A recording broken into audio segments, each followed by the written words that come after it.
नमस्कार दोस्तों, सैमको ने एक नया एनएफओ जारी किया है। एनएफओ का नाम है Samco large and mid cap fund NFO. आइए आज इसके बारे में डिटेल में बातें कर लेते हैं। इससे रिलेटेड लिंक मैं वीडियो के डिस्क्रिप्शन में दे दूंगा, जहां से इजीली आप अप्लाई कर सकते। कोई डाउट हो तो यहां से मैसेज डाल दीजिएगा। चलिए आगे बढ़ते हैं।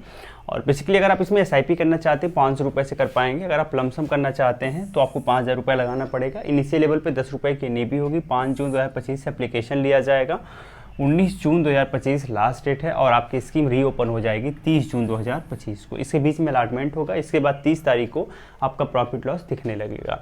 बेंचमार्क की बात करते हैं, Nifty large and mid cap 250 stripe benchmark होगा, जिसको ये स्कीम ट्रैक करेगी। इसके अलावा लॉकिंग पीरियड की बात करते हैं, कोई लॉकिंग पीरियड नहीं होगा। बेसिकली ये एक्टिव स्कीम है, तो इसमें आपका एक्सपेंस रेशियो ज़्यादा रहेगा, फंड मैनेजर का इन्वॉल्वमेंट ज़्यादा रहेगा और निफ्टी लार्ज मिड कैप 250 के हिसाब से इसके परफॉर्मेंस को फ्यूचर में ट्रैक किया जाएगा कि स्कीम ने कैसा परफॉर्म किया है। तो बेसिकली अगर आप 12 महीने में 10% से ज़्यादा यूनिट निकालते हो, रिडीम करते हो, तो आपको 1% एग्जिट लोड देना पड़ेगा। इसके अलावा यहाँ पे वेरी हाई रिस्क की कैटेगरी में है, मॉडरेट रिस्क नहीं बल्कि वेरी हाई रिस्क की कैटेगरी में है और ये इक्विटी फंड है।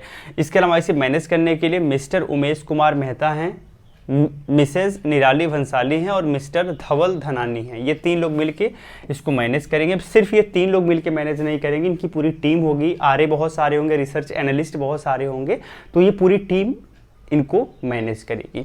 बात करते हैं लार्ज कैप में कितना परसेंट होना चाहिए, तो मिनिमम 35 से मैक्सिमम 65% तक लार्ज कैप में रखा जा सकता है। मिड कैप में 35% से 65% के बीच में रखा जा सकता है। अगर लार्ज एंड मिड कैप के अलावा देखा जाए तो ये 0 से 30% के हिसाब से रखा जाएगा और डेट एंड मनी मार्केट में 0 से 30% के करीब रखा जा सकता है। ये पूरी तरह से इनके विवेक के ऊपर डिपेंड करेगा। इसमें फंड मैनेजर का इन्वॉल्वमेंट ज़्यादा होता है। एक्सपेंस रेशियो अप टू 2.25% है, जो कि एयूएम के बढ़ने के साथ कम हो जाएगा। आगे बढ़ते हैं और कुछ और चीज़ें देखने का प्रयास करते हैं। स्कीम का कहना है कि हम केयर मोमेंटम स्ट्रेटजी को फॉलो करेंगे, जिसमें सी का मतलब होता है क्रॉस सेक्शनल मोमेंटम। ठीक है, तो स्टॉक सिलेक्शन कैसे करना है ये आपका क्रॉस सेक्शनल मोमेंटम गाइड करेगा कि कौन कौन से स्टॉक में ज़्यादा पोटेंशियल है, कौन कौन से स्टॉक में भी हाल फिलहाल में ज़्यादा मोमेंटम, कितने समय तक मोमेंटम बने रहने की पॉसिबिलिटी है। तो बढ़ते प्राइस में खरीदना और बढ़ते प्राइस में सेल कर देना है। ठीक है, इसके अलावा एब्सोल्यूट मोमेंटम देखा जाएगा, इनहेंसिंग पोर्टफोलियो रेजिलियंस। अब एब्सोल्यूट मोमेंटम में एक चीज़ आपको ध्यान रखना है कि पर्टिकुलर स्टॉक का कैसा परफॉर्मेंस है, वो चीज़ बेसिक ध्यान रखा जाएगा इसमें। तो मोमेंटम केंद्र बिंदु में है। अगर मोमेंटम है स्टॉक में तो बेसिकली उस स्टॉक पे फोकस किया जाएगा। इसके अलावा सिर्फ इतना ही नहीं, अर्निंग मोमेंटम को भी ध्यान रखा जाएगा कि जिस स्टॉक में पैसा लगाया जा रहा है उसका अर्निंग पोटेंशियल कैसा है, वो आपको कमा के कैसा दे रहा है। अगर कमा के नहीं दे पा रहा है ना, तो फिर उसमें पैसा नहीं लगाया जाएगा। इसके अलावा रेवेन्यू मोमेंटम पर भी ध्यान दिया जाएगा। अब ऐसा तो नहीं कि जिस कंपनी में पैसा लगा रहे हो उसने ज़्यादा कुछ कमाई ही नहीं करा हो, उसकी रेवेन्यू बहुत कम हो, तो रेवेन्यू अच्छा होना चाहिए। ये सारे फीचर को केयर के नाम से इन्होंने इंट्रोड्यूस किया और बोला कि हम केयर स्ट्रेटजी को फॉलो करेंगे, जो कि एक बेहतरीन मोमेंटम स्ट्रेटजी है। आइए कुछ और चीज़ें देखते हैं। तो बेसिकली इन्वेस्ट करेंगे large and mid cap stocks में जो कि मोमेंटम शो कर रहे हों। ये चीज़ आपको ध्यान रखना है कि पूरा फोकस मोमेंटम पर है। अगर मोमेंटम नहीं है तो उसमें पैसा नहीं लगाना, अगर मोमेंटम है तो उसमें पैसा लगाना है, लेकिन मजबूत कंपनी होनी चाहिए, ये चीज़ भी ध्यान रखना है।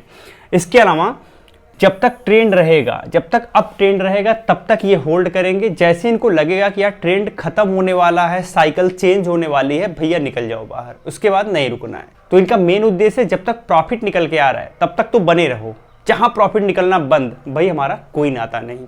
आगे बढ़ते हैं और इस स्टॉक को सेल ये कब करेंगे ये आप ध्यान रखना है। तो जब भी मोमेंटम कहीं लूज होगा, लगेगा कि यार मोमेंटम खत्म होने वाला है, बेचो निकलो, ये चीज फोकस करेंगे। इसके अलावा अब अगर ऐसा करेंगे ना, तो ऐसी कंडीशन में ऐसे स्टॉक्स बाई करेंगे जो हमेशा विनर कंडीशन में रहेंगे, तो इनको अच्छा खासा रिटर्न जनरेट करने में, अच्छा खासा अल्फा जनरेट करने में हेल्प होगी। इसके अलावा जो लॉसेस हैं वो कट करने का प्रयास करेंगे। इसके लिए हेजिंग का यूज़ करेंगे। ठीक है, हेजिंग का यूज़ करके लॉसेस को लिमिटेड रखने का प्रयास कट करने का प्रयास करेंगे। इन्होंने साथ साथ कहा है कि जब एंटी मोमेंटम का दौर रहेगा तो हम हेजिंग के माध्यम से आराम से बैठे रहेंगे, हमें कोई टेंशन नहीं है। तो बेसिकली इनका कुछ इस तरीके का मोटिव है। अब एक चीज़ आपको ध्यान रखना है, इसमें लार्ज कैप पर भी फोकस किया जाएगा, मिड कैप पर भी फोकस किया जाएगा, एक्टिव मोमेंटम स्ट्रेटजी का यूज़ किया जाएगा और इस तरीके से Samco large and mid cap fund काम करेगा। तो ये जो स्कीम है किस तरीके से काम करेगी, इन्होंने एक खाका आपको खींचा है। आइए ध्यान रखते हैं कुछ और चीज़ों को। अगर आप देखेंगे यहाँ पे दो डेटा है, पहला निफ्टी 200 मोमेंटम 30 ट्राई है जो कि एक मोमेंटम वाली स्कीम है या फिर मोमेंटम वाला इंडेक्स है, और निफ्टी लार्ज मिड 250 ट्राई है जो कि एक नॉन मोमेंटम इंडेक्स बेंचमार्क है। अगर बात करें नॉन मोमेंटम का ना, तो आप देखेंगे कि 2005 से स्टार्ट करके और 2024 तक के दौर में इसने अपने आप को 19 गुना किया है नॉन मोमेंटम, लेकिन अगर मोमेंटम उसी दौर में देखेंगे तो अपने आप को 35 गुना किया है।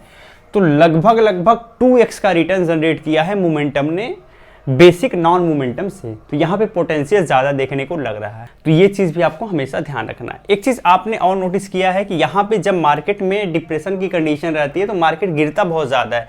तो इस कंडीशन में देखेंगे कि मोमेंटम वाला गिरा, इसमें गिरावट भी ज़्यादा हुई है, इसमें गिरावट कम हुई है। आप देखेंगे बड़ी गिरावट हुई है, लेकिन इसमें उसके अपेक्षा कम गिरावट हुई है। तो ये ज़्यादा सस्टेनेबल है, ज़्यादा ग्रोथ भी आपको नहीं दे रहा है तो ज़्यादा नुकसान भी नहीं दे रहा है। लेकिन यहाँ पे आप देखेंगे कि थोड़ा सा नुकसान ज़्यादा है बट ग्रोथ तो बहुत ज़्यादा है, तो ज़्यादा ये आपके लिए एक पॉजिटिव चीज़ है। आगे बढ़ते हैं और देखते हैं कि यहाँ पे अगर डिप्रेशन की कंडीशन जब भी आई है तो क्या कंडीशन रही है वो देखिए। तो सैमको एक्टिव मोमेंटम मॉडल कैसा काम करता है और निफ्टी 200 मोमेंटम 30 कैसा काम करता है। अगर आप सैमको के साथ जाके निवेश करेंगे तो इनको बताना है कि यह कैसा परफॉर्म होने वाला है। तो यहाँ पे 2 सितंबर 2024 का डेटा हम लिए हैं और 2 अप्रैल 2025 का डेटा लिए हैं। इस दौर में आप देखेंगे कि जो नॉन सैमको है वो लगातार बहुत ज़्यादा गिरा हुआ है, लेकिन सैमको इसके अपेक्षा बहुत कम गिरा हुआ है, जबकि ये भी मोमेंटम में ही डील करता है।